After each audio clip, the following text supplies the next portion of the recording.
माझं नाव प्रमोद झिंजाडे, राहणार पोत्रे, तालुका करमाळा, जिल्हा सोलापूर, महाराष्ट्र.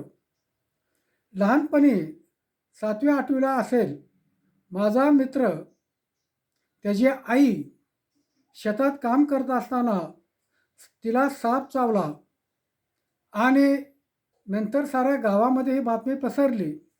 तिला भैरोबाच्या मंदिरामध्ये आणून ठेवलं आणि प्रत्येक माणूस ती बरी व्हावी म्हणून देवळात जाऊन घंटा वाजवत होती आणि अशा पद्धतीचं जवळजवळ 8 दिवस झाले हा उपक्रम चालू होता. मला ही बातमी समजल्याबरोबर मी दुसऱ्या दिवशी मंदिरामध्ये गेलो. त्या ठिकाणच्या लोकांना, गावातल्या अनेक आया बहिणी जमल्या होत्या, काही पुढारी जमले होते. त्यांना मी समजावून सांगत होतो की बाबांनो, मंदिरामध्ये साप चावलेली व्यक्ती ठेवून बरे होणार नाही, तर आपण तिला दवाखान्यात घेऊन जाऊ. सरकारी दवाखान्यामध्ये फुकट आहे, तर आपण तिला तिकडं घेऊन जाऊ. मात्र माझ्या बोलण्यामुळं अनेक लोकांची मनं नाराज झाली.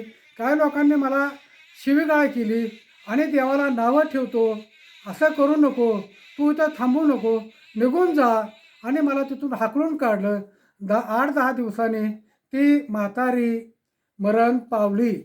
आणि नंतर गावामध्ये असा एक संदेश गेला की मंदिरामध्ये आत्तापर्यंत जेवढी लोक साप चावलेली आणून ठेवली, त्यातला एकाचाही मृत्यू झाला नव्हता. मात्र ह्या प्रमोद झिंजाडेंनी या ठिकाणी येऊन देवाला विरोध केला म्हणून हे म्हातारी मेली, म्हणून माझी बदनामी सुरू झाली. मात्र मी त्यावेळेस सर्व लोकांना सांगितलं की बाबांनो, मी काय चुकीचं बोललेलो नाही. मला त्यांनी वाळीत टाकलं. पुन्हा अशीच एक घटना घडली. त्यावेळेस मी पुन्हा त्यांना सांगितलं की दवाखान्यात जाऊ द्या. त्यावेळेससुद्धा त्यांनी दवाखान्यात न नेता मंदिरामध्ये ठेवलं. दोन्ही टायमाचे साप हे विषारी नाग होते आणि दोन्ही टायमाला ते माणसं मेली. आणि नंतर तिसऱ्या वेळेस लोकांच्या लक्षात आलं की मंदिरामध्ये मेलेल्या माणसाला ठेवून, म्हणजे साप चावलेल्या माणसाला ठेवून तो काही बरा होत नाही, दवाखान्यातच नेलं पाहिजे.